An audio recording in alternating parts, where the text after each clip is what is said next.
A pergunta então é: por que essa união é fundamental? O que essa união causa em nós, em mim, em ti? O que essa união causa na vida da pessoa que gera essa mudança?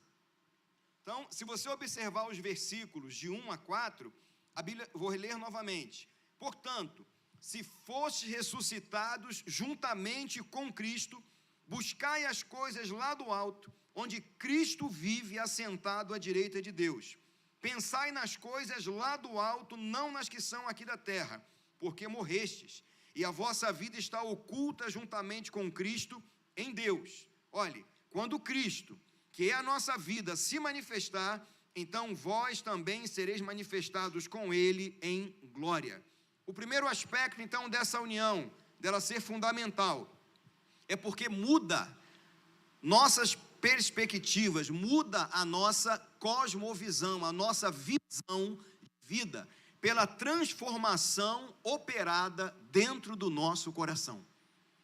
Quando ele fala que eu e você ressuscitamos juntamente com Cristo, ele está falando de nova vida. Nova vida que leva você a buscar e a pensar nas coisas do alto. Considere o dia que a sua vida foi alcançada por Deus. Eu lembro exatamente o que aconteceu comigo. Eu lembro exatamente o momento que Deus mudou o meu coração, mudou a minha mente.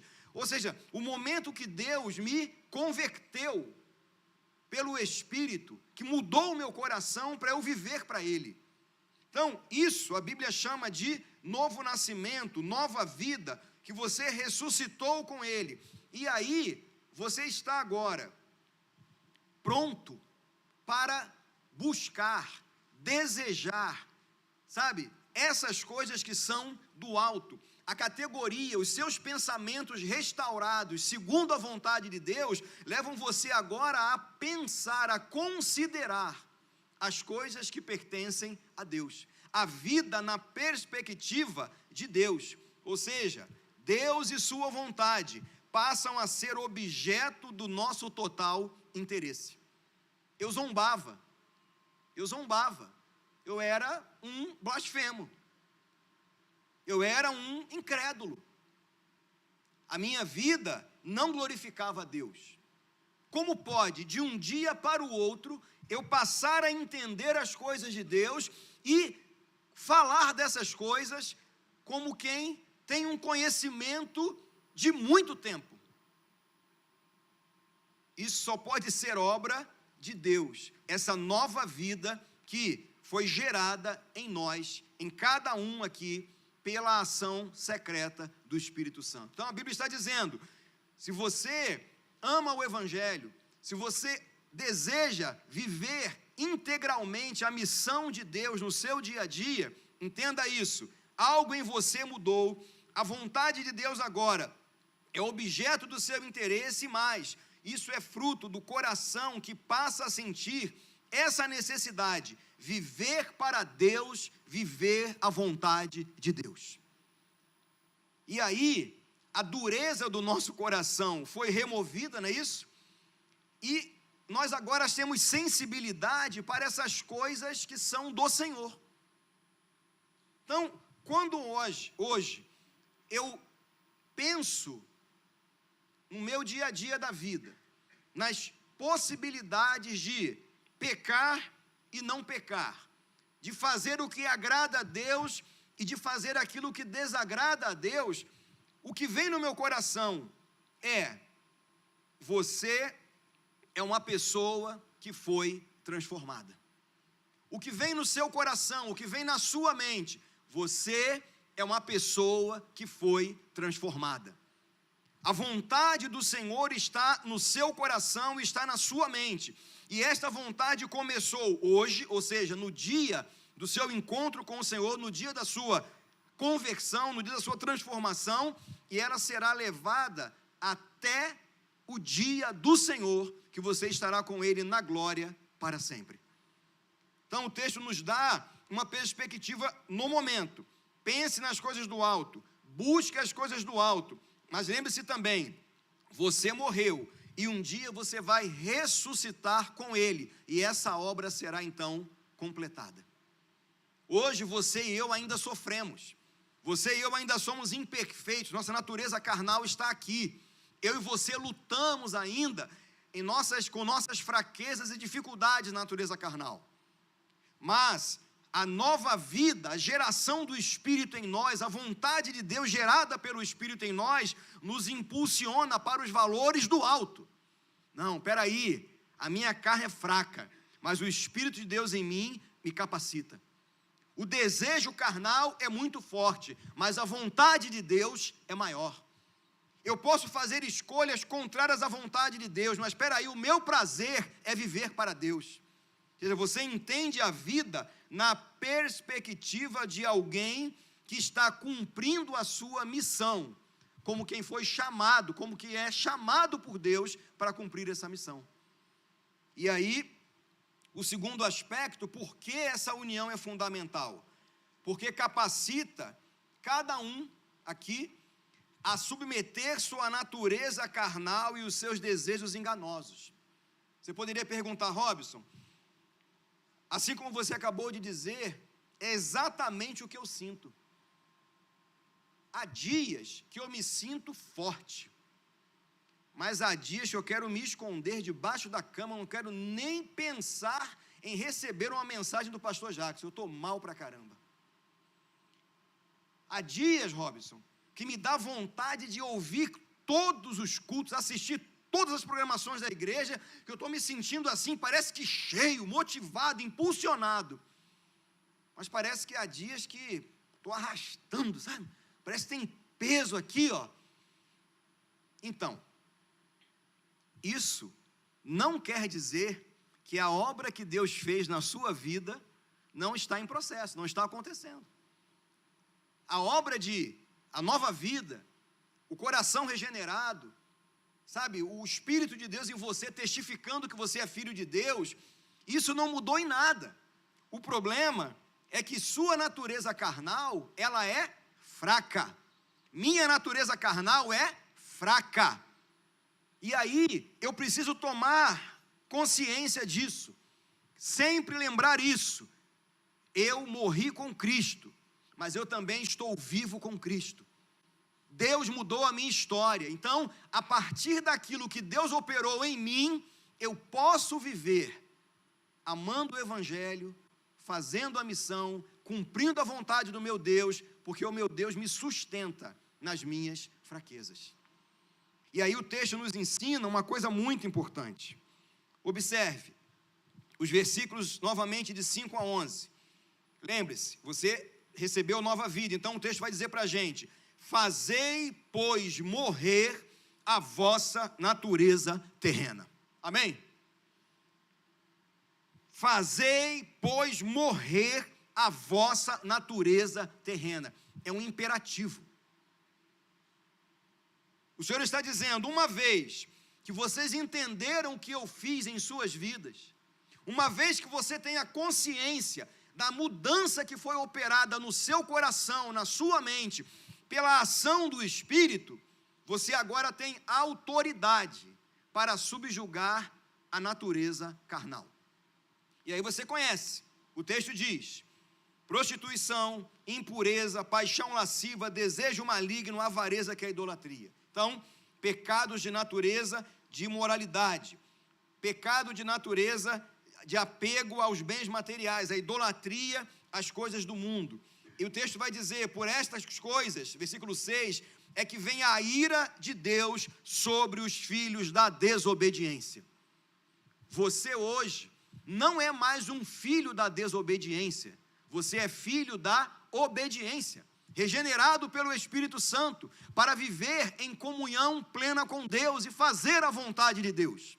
Logo, essas coisas que ele está dizendo aqui, da natureza carnal, não aprisionam mais você, não são mais dominadoras sobre sua vida, você não deve nada à sua natureza carnal, porque você não é mais escravo do pecado. Ele diz no versículo 7, ora, nessas mesmas coisas andastes vós também, noutro tempo, quando vivieis nelas. Passado.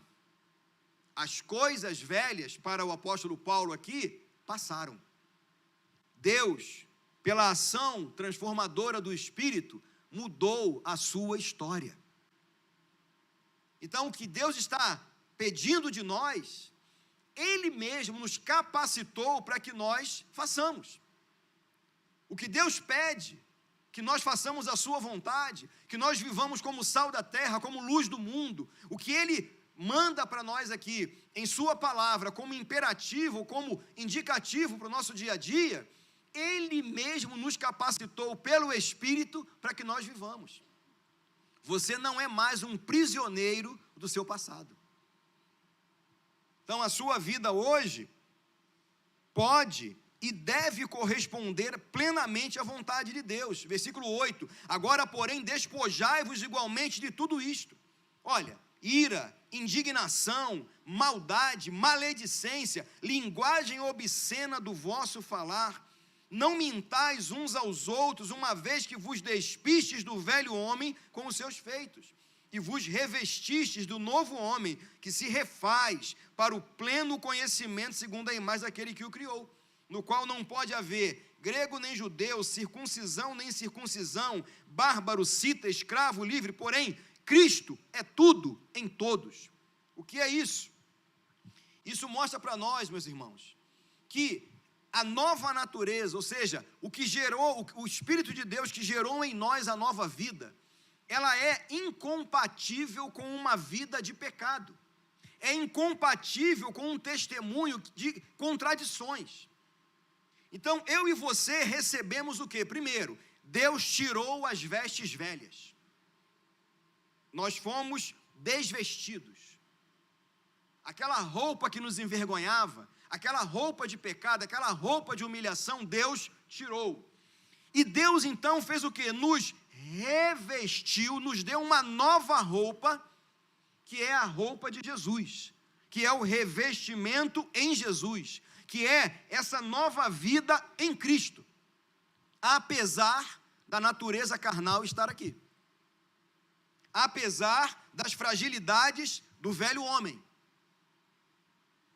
E Ele nos capacitou, por causa desta transformação, para nós vivermos a sua vontade em nosso dia a dia. Então, no momento que eu e você somos desafiados, como eu falei no início, somos confrontados, geralmente por desejos enganosos da natureza carnal, por nossa própria cobiça, não é? Concupiscência dos olhos, concupiscência da carne, soberba do mundo, tudo isso que não procede do Pai, mas do mundo. Nós temos que considerar o que Cristo operou em nós, permanece e é o sustento para que nós frutifiquemos para Deus. Nenhum de nós aqui, cada um de nós aqui, está livre dessas inclinações carnais. Você muitas vezes, como uma pessoa que no seu dia a dia vive e quer viver também encarnar o Evangelho na sua prática de vida, às vezes a pessoa compartilha com você um drama, que você fala assim, puxa vida, eu também sofro com isso. Você não fala para a pessoa, mas dentro de você, acende logo uma luz, né? Rapaz, o cara está falando de uma dificuldade relacional com a esposa, com os filhos. O cara está falando de uma dificuldade em relação a tal tentação, a tal situação, e eu passo pela mesma coisa. Isso dá uma balançada, né? Mas não é para você desistir.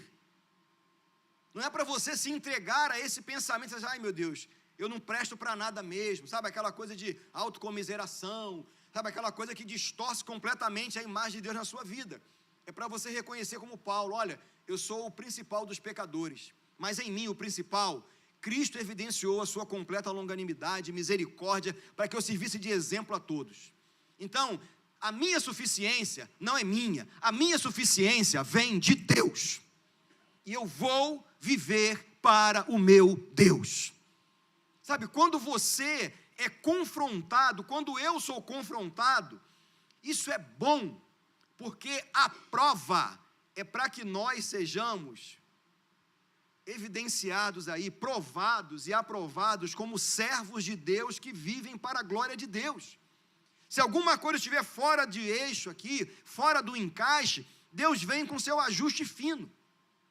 Deus vem com a sua palavra e trata o nosso coração. Deus vem pelo seu Espírito e redireciona a nossa vida. Então, você não vai deixar de cumprir o que Deus quer para a sua vida, porque a sua natureza carnal fica gritando, como que reivindicando você de volta. Paulo disse aos Romanos: você e eu não devemos nada à nossa natureza carnal. Está lá no capítulo 8, depois você leia com calma. Não somos mais escravos, nós somos agora filhos de Deus. Então, o efeito da união, qual é o efeito da união? Primeiro, é o prazer em Deus, que leva a pessoa, você, a não querer viver mais nas práticas da velha natureza. Você entendeu? O efeito da união é prazer em Deus. Quem é o bem-aventurado, irmãos? É aquele que tem prazer, que medita de dia e de noite na lei do Senhor. O seu prazer está na lei do Senhor, e ele, por isso, não anda no conselho dos ímpios, não se detém no caminho dos pecadores, não se assenta na roda dos escarnecedores. Você entende? O prazer em Deus, a alegria em Deus, o gozo em Deus é muito maior, incomparavelmente maior, do que os prazeres transitórios do pecado. Então, a nova vida tem um efeito imediato: gerar em você prazer na vontade de Deus, prazer na palavra de Deus. E aí, por esta união que transformou a sua vida, você tem a capacidade de corresponder ao chamado para viver de modo digno do Evangelho de Cristo. Então, não fundamente o seu fruto na sua própria capacidade. O fruto na sua vida é o resultado da união com Jesus, do amor por Jesus, do apego à palavra de Deus, da ação do Espírito de Deus através da sua vida. E aí você frutifica para Deus e para a glória de Deus. Então, a força para você subjugar, fazer morrer a natureza carnal está no Senhor. A capacidade está no Espírito de Deus que te guia pela palavra. E aí todo aquele que crê em Jesus como seu único e suficiente Salvador é capaz de frutificar para Deus e não alimentar fraquezas da natureza carnal. Então, ninguém é melhor que ninguém. Eu estou aqui falando para você, eu sou tão fraco como você. Não existe aqui ninguém melhor que o outro. Por isso que Paulo fala, não tem cita, não tem bárbaro, não tem judeu, não tem circuncisão, não tem incircuncisão, não tem gonçalense, não tem niteroense, não tem carioca. Todos somos pecadores, todos somos fracos, todos dependemos da graça de Deus. Agora, quando eu entendo que Cristo é tudo em mim, aí isso muda. Quando eu entendo que Cristo é a razão da minha vida, o motivo da minha canção, quando eu entendo as coisas que eu estou cantando aqui, quando eu entendo que a minha vida é uma vida para a glória de Deus, esta é a hora da adoração, a minha vida é para Ele, eu renuncio às coisas do mundo, eu vivo para Deus, aí sim, quando eu estou fraco, aí é que eu sou forte, porque o poder se aperfeiçoa na fraqueza. É importante nós termos isso em mente. Através do conhecimento de Deus, que é mais do que entender no sentido de intelecto, é um conhecimento que trabalha na mente e trabalha no coração, ou seja, ele é relacional. Você é fortalecido para viver a missão em seu dia a dia. O amor à missão será o resultado natural desse conhecimento, desse relacionamento, dessa vida envolvida com Cristo em seu dia a dia. Uma transformação que operou dentro de você e que transborda para todas as áreas da sua vida. Então, essa união é fundamental? Sim, porque faz com que cada um encarne a missão para a saúde do corpo e bom testemunho em todas as áreas. Então, você está aqui como membro do corpo de Cristo.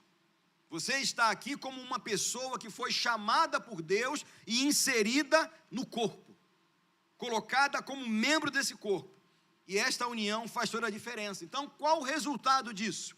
Além do aspecto de eu entender que eu fui regenerado, uma nova vida está em mim, eu agora penso nas coisas do alto, busco as coisas do alto, espero aquele grande dia de consumação.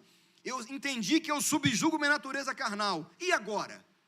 Agora, eu também devo me revestir daquelas virtudes que são extremamente proveitosas para a saúde do corpo, para o bem do corpo, e que são um grande testemunho para os de dentro e para os de fora. Então o versículo 12 vai dizer para a gente, observe: revesti-vos, pois, como eleitos de Deus, santos e amados, de ternos afetos de misericórdia, de bondade, de humildade, de mansidão, de longanimidade. Suportai-vos uns aos outros, perdoai-vos mutuamente, caso alguém tenha motivo de queixa contra outrem. Assim como o Senhor vos perdoou, assim também perdoai vós. Acima de tudo isto, porém, esteja o amor, que é o vínculo da perfeição. Seja a paz de Cristo o árbitro em vosso coração, a qual também fostes chamados em um só corpo, e sede agradecidos.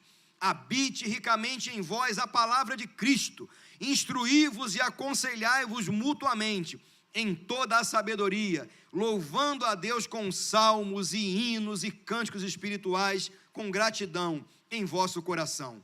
E tudo o que fizerdes, seja em palavra, seja em ação, fazei em nome do Senhor Jesus, dando por Ele graças a Deus Pai. Então, o que essa união faz? Duas coisas importantes. A primeira é que a união com Cristo traz a consciência de quem você é diante de Deus. Presta atenção nisso. Não se trata de viver proibições. Não faça, não toque, não mexa, não vá, não pode. Cuidado. Eu não sei se aqui tem essa expressão, pastor. Olha, o pastor briga. Falam para as crianças isso. Não faça não que o pastor briga. Deus me livre. Não é? Você viu como nós estamos sempre nessa questão? Não faça, não pode, o pastor briga, cuidado. Aí você vive uma relação baseada em todo o tempo no medo. Porque vem uma punição. Parece que Deus está assim, sabe? Aquela espada prontinha, afiada para cortar o pescoço do crente. E aí a relação é uma relação de medo. E não é isso que Deus quer. Deus nos instrui como um pai que se assenta. Eu gosto daquele texto de Provérbios capítulo 4. Como um pai que pega o filho no colo e fala: meu filho. Depois você lê com calma Provérbios. Você vai ver, ele fala assim: filho meu filho, dou-te a instrução para te livrar disso, para te livrar daquilo, para isso. Então, é uma relação de filiação, de quem ama. Então, você e eu precisamos entender nossa identidade diante de Deus. E o texto diz que nós somos eleitos. Você é eleito, amado, santo. Isso fala alguma coisa para você? Isso é mais do que teologia reformada, irmãos. Isso é nossa identidade diante de Deus. Quem você é? Eu sou um filho de Deus, escolhido, amado e santo. Isso faz com que você tenha o senso de pertencer. E por eu ter esse senso de pertencer, eu quero agradar o meu pai. Eu quero fazer aquilo que alegra o meu pai. Eu quero dar prazer diariamente ao meu pai. Então, a relação com o pai é muito mais forte do que a proibição do dia a dia, de apontar o dedo em riste, de acusar a pessoa. É importante que nós nos aproximemos cada vez mais deste relacionamento, porque é o relacionamento que nutre para que eu e você frutifiquemos. Então, quem você é? Você não vai fazer ou deixar de fazer por medo. Você vai fazer ou deixar de fazer porque o seu prazer é Deus. Porque a sua alegria é o Senhor. Porque você entende que tudo em você, tudo na sua vida, é para a glória de Deus. Não muda a perspectiva? E aí, o segundo aspecto é que a partir desse conhecimento, aí sim, vem a orientação. Revistam-se de afetos de misericórdias, suportem uns aos outros em amor, perdoem-se. O amor é o vínculo, entendam isso, a paz de Cristo é o árbitro no coração de vocês. Vocês são membros de um só corpo. A palavra tem que habitar em vocês ricamente, a palavra de Cristo, porque é palavra de instrução, de aconselhamento mútuo, e tudo na vida de vocês, tudo deve ser feito em nome do Senhor Jesus, dando graças a Deus, Pai.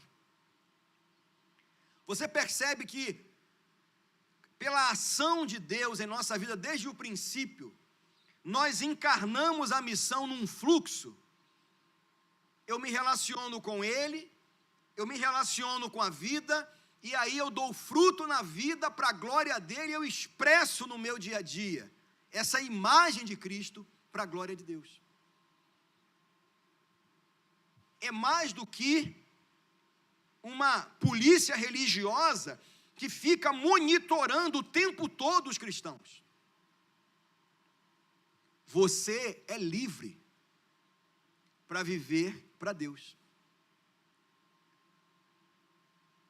Quando a natureza carnal grita, reivindicando você, querendo que você retroceda, querendo que você se afunde novamente naquelas práticas do passado, querendo que você, dê lugar àquilo que não glorifica a Deus, você tem que lembrar disso aqui. Espera aí, alto lá.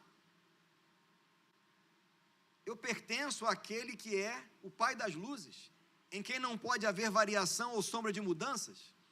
Espera aí, eu sou filho amado. O meu prazer está no meu Pai. O meu prazer está na palavra do meu Pai. E o meu Pai me instrui dizendo, isso. Você aprende a discernir a voz de Deus e a voz da sua natureza carnal, do mundo, do pecado e do diabo. Você sabe se posicionar porque você tem o quê? Relacionamento, união com esse Deus maravilhoso. E aí a missão flui pelos seus poros. Faz sentido para você isso? Flui pelos seus poros. Então, não há necessidade de ficarmos super preocupados com o que os jovens da igreja estão fazendo. O que estão fazendo quando saem do culto? O que os adolescentes estão fazendo? E os adultos? É a mesma preocupação.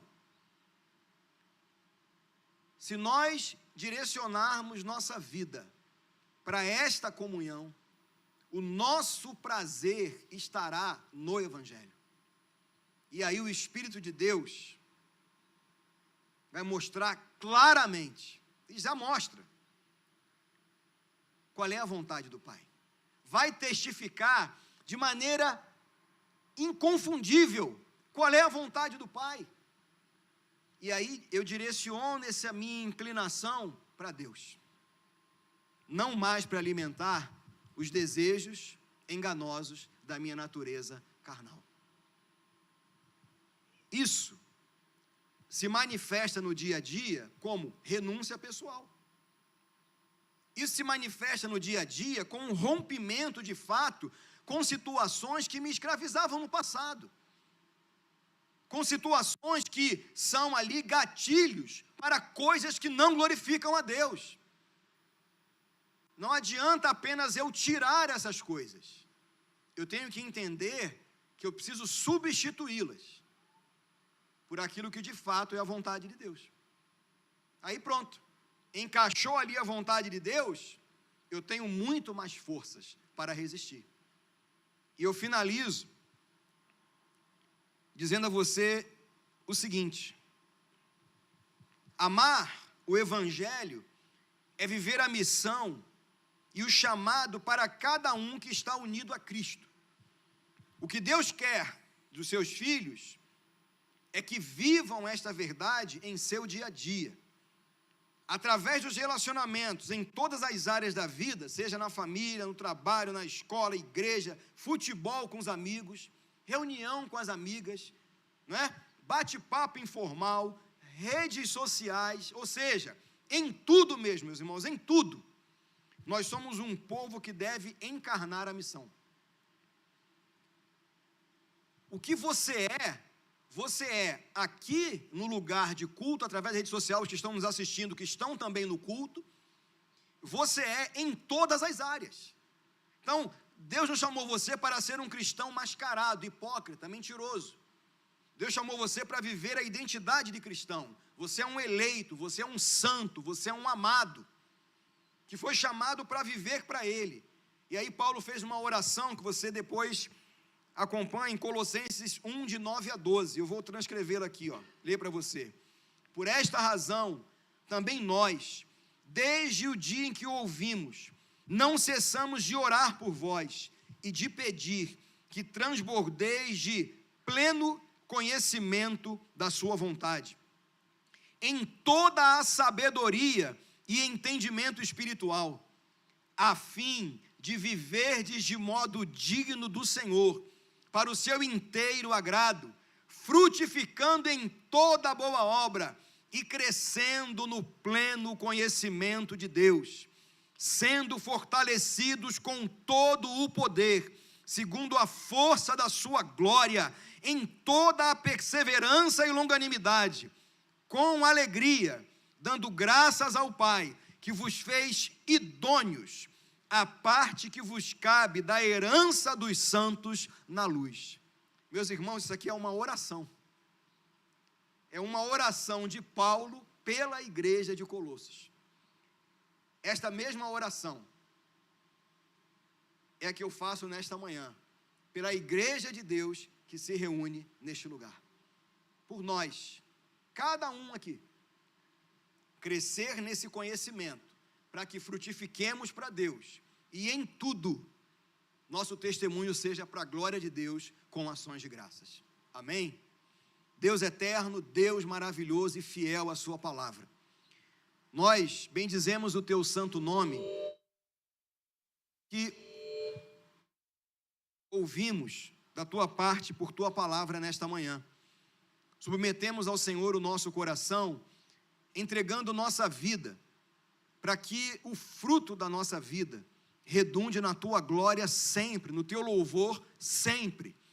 Pedimos perdão pelos nossos pecados e reconhecemos as nossas fraquezas. Ao mesmo tempo, Senhor, nos entregamos em tuas mãos, para que, fortalecidos pelo teu Espírito, guiados pelo Senhor, tenhamos dia a dia prazer no Senhor, na tua palavra, na tua vontade, e a nossa vida expresse, ó Deus, o fruto agradável ao Senhor, que glorifica o teu nome, que redunda tão somente na exaltação e na glorificação do nome daquele que é santo, o Senhor Jesus Cristo. Te louvamos, Pai, e pedimos que o teu Espírito testifique no coração de cada um aqui a tua vontade, para que o teu nome seja glorificado. Oramos assim em nome de Jesus. Amém, Senhor.